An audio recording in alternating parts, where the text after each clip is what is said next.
Hey guys, I'm ZSH Plays. Welcome back to Tekton Zoo. Today is Gorilla Day. We are adding a new habitat into the primates area. Let's get started. First of all, I'm so sorry you've had to wait a month for a new Tekton build. This month has been absolutely crazy for me. I've been up and down the country visiting family the whole time, and I've had very little time for building. And then to make matters worse, this habitat was really hard to build. I went through loads of different iterations before I got a design that I was happy with, but we got there in the end, and I am very happy with the final design. So this is going next to the Capuchin Tower, as you can see. I'm making a slightly raised viewing path for the guests here, so they get a nice view into the habitat. This is the first habitat that I've tried to design for gorillas. The only time I've ever had them before was in London Zoo 1985. Obviously I was just copying the enclosure that they had there back in the 70s, which was not the best. Small, a pretty limited outdoor area, and then a depressingly small indoor area. It was just not the best. So that was pretty easy to build, but designing one myself is obviously a lot harder, and I really went through so many different designs to try and get something I was happy with. What I'm going for is something that I've not really done in this zoo before, or anywhere in fact, which is to try and make a realistic modern habitat. So no crazy modernist buildings, and trying to make it so that aside from the backstage, which as you know we don't really deal with unless we have to in this zoo, trying to make it like something you would see in a modern zoo. And the main reason that I wanted to do that is that I don't want to distract from the Capuchin Tower. So I want to have gorillas to the left of the tower and then chimps to the right of the tower, but I don't want any tall structures that are going to distract from it, because I want that to be a real centerpiece. So I went through loads of different ideas in terms of what I was going to build for their indoor quarters. The outside part I had a pretty good idea of. I wanted a fairly shallow moat because gorillas don't swim. I wanted some fairly unobtrusive viewing for the guests, and to make sure that the terrain inside the habitat and the viewing path is raised so there was a really good view.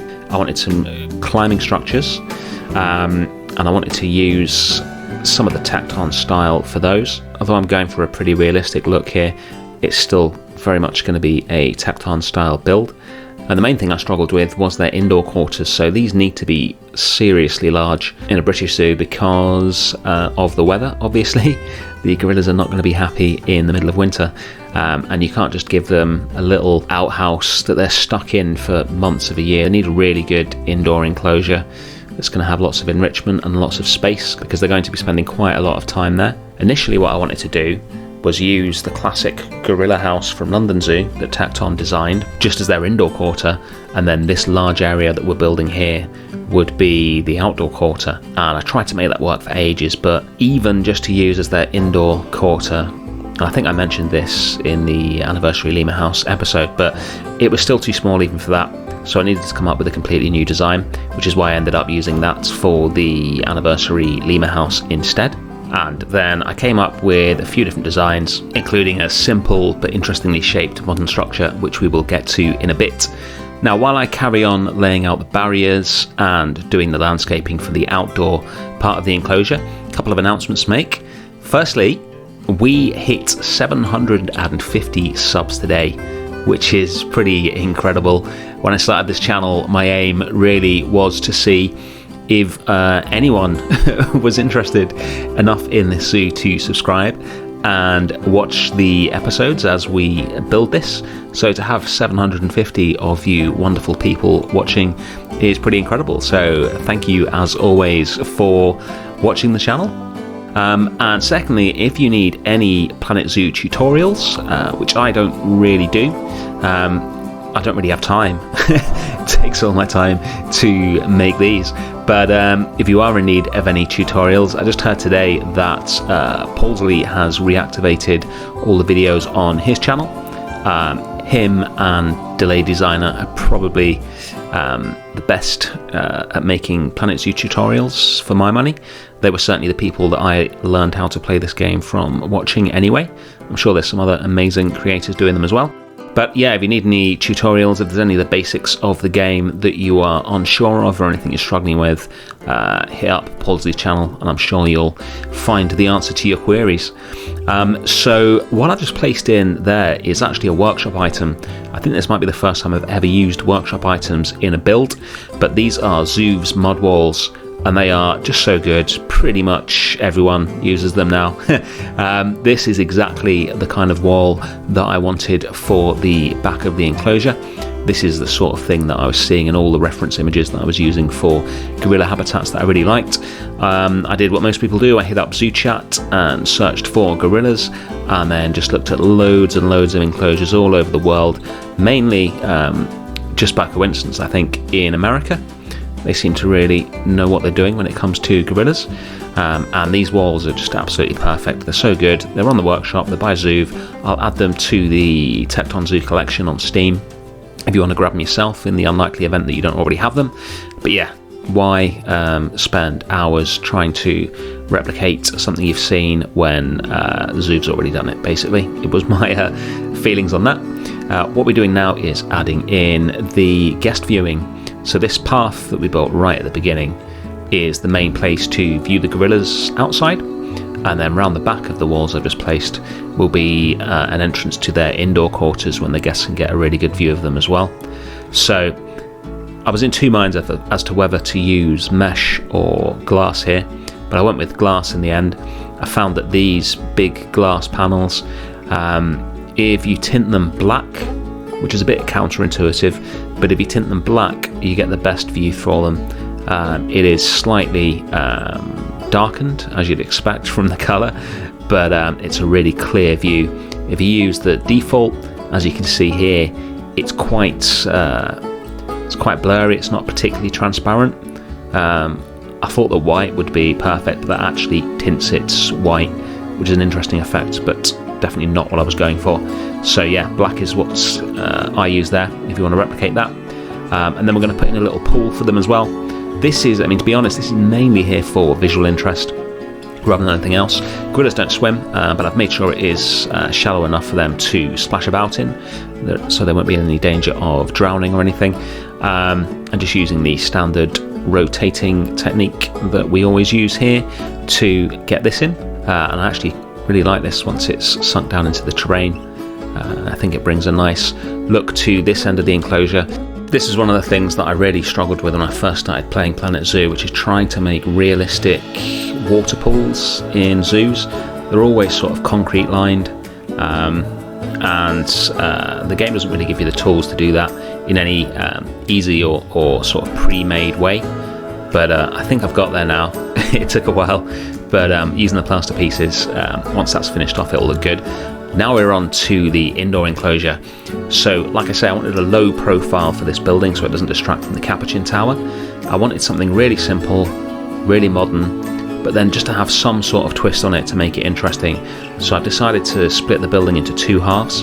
So there's an angle where they meet in the middle, which just prevents it from being a square or a rectangle, which is something you don't very often see in modern zoos or any sort of modern design. I guess a rectangle sort of the bog standard shape for a building.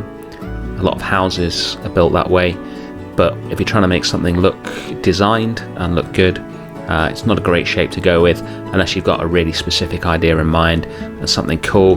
Tecton themselves are very good at making rectangular buildings look good by slightly offsetting the roofs and adding various other design elements to it. But yeah, this building I wanted to make sure that it was not exactly rectangular, so it looks a bit weird when you start it, but I essentially joined the two parts together so that you end up with a building with interesting angles in it. It's pretty big, as you can see, because the gorillas are going to be spending a lot of time in there, so I wanted to make sure that they had a really large area. It's going to be split into three parts, with a living quarters, a climbing area, and then a spot for the guests to get in as well. And then moving on to the climbing structures, these you might recognise, they are taken from the Sun Bear enclosure. Just as a basic, they're going to be redone and improved. So if you've seen that episode You'll remember the immense struggle I had getting these to work as viable climbing structures. I ended up with these wooden planks on them that I didn't really like, so I was really pleased after a lot of playing around with it to be able to replace all the in-game climbing structures with concrete using the plaster pieces, and they look really, really good when they're done. I think a big improvement on the look of the original Sun Bear enclosure that I took it from, so I guess maybe at some point I'll go back and improve that as well. Putting a load of foliage in here. These willows I really like, and they're really useful because they grow in England.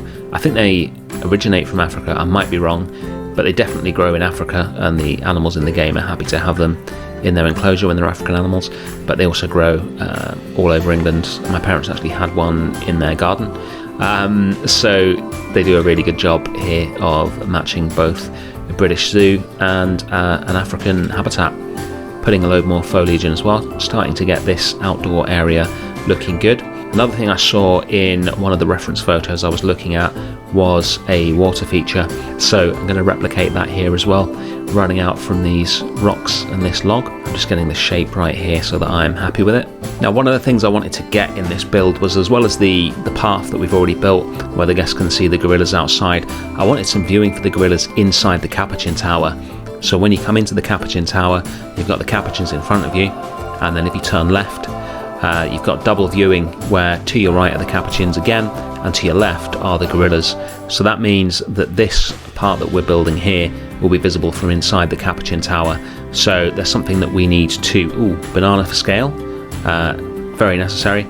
There's something we need to do, which is to make sure that the water feature area is visible properly from inside the Capuchin Tower. So just using the Angry Archer here, I am lining up to make sure that the sight lines work for the guests, so that this structure here is high enough for them to see it over the vegetation outside the window.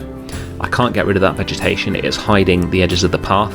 Planet Zoo pathing, always fun, and the only way to make the paths look good inside the building was to have it so they actually stuck out quite a way outside the building as well. So those plants are covering all that up, can't get rid of those, so I need to raise the terrain here so that the guests can see.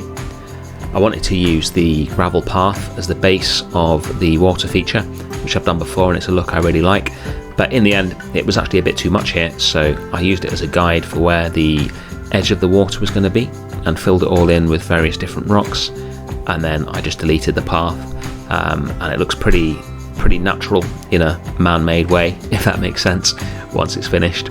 Now, while I'm finishing that off, I'm just going to tell you about my plans for this weekend, which are very exciting, which is a new episode of Planet Wild.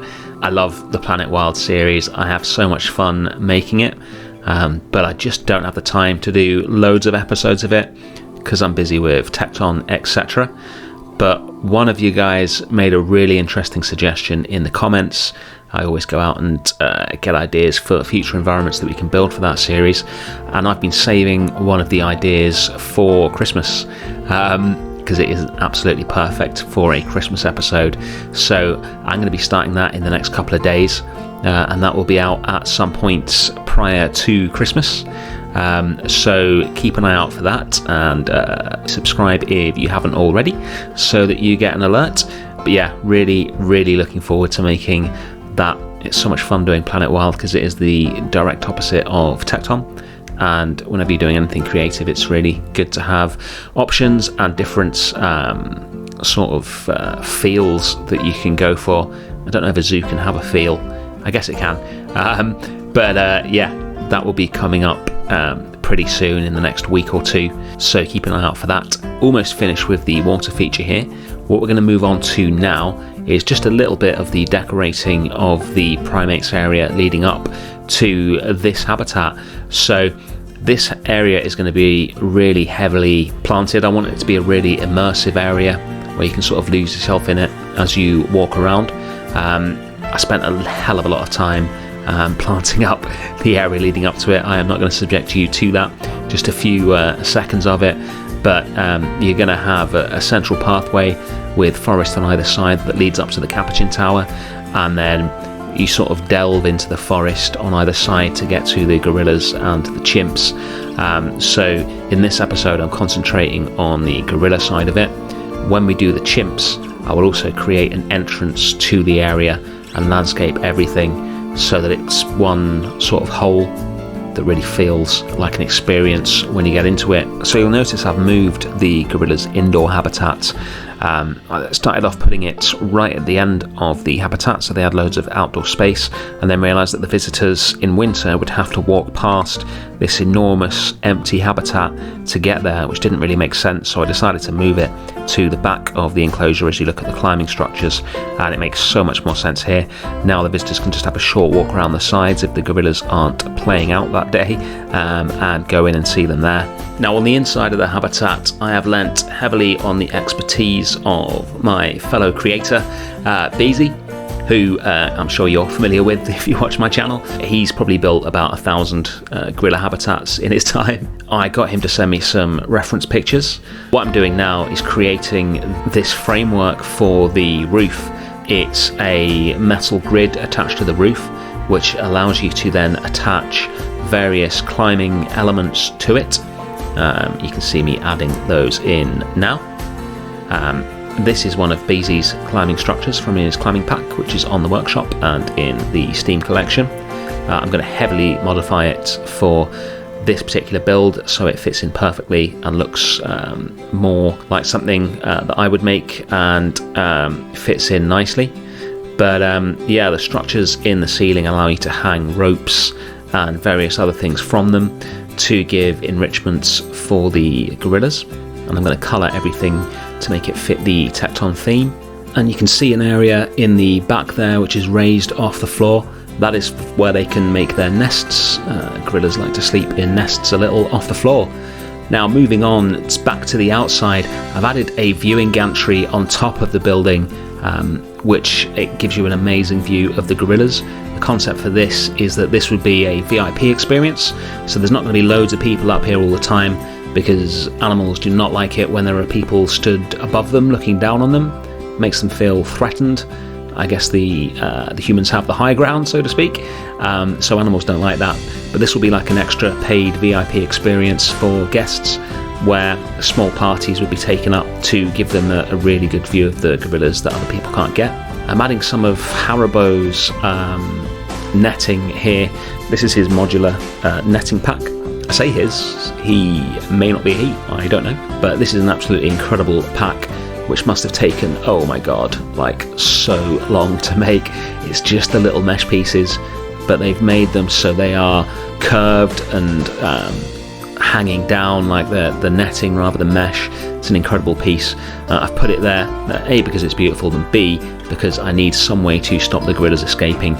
So this habitat, there's no way the gorillas can escape Planet Zoo wise, obviously, but IRL, the gorillas are a lot more clever and a lot more active than they are in Planet Zoo, so I've actually tried to make it so that even in real life the gorillas won't be able to get out, following all the zoo guidelines for space between raised points and things like that.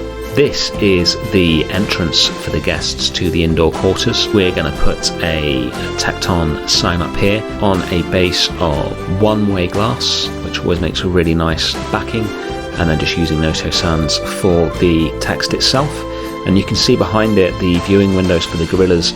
I actually created these for the anniversary lemur house using the fence pieces to match it in with the metal plank walls, and I absolutely love it, and you can't see it. The only people that can see that are the lemurs, and I figure they are not going to appreciate it, so I decided to expand it for this, and that is the Tekton Gorilla project done. Thank you so much for watching as always. I really hope you enjoyed this. I'm sorry about the long wait. In the cinematics you will see the finished build. I hope you enjoy it, and I will see you again very soon for more Planet Zoo. Thanks for watching.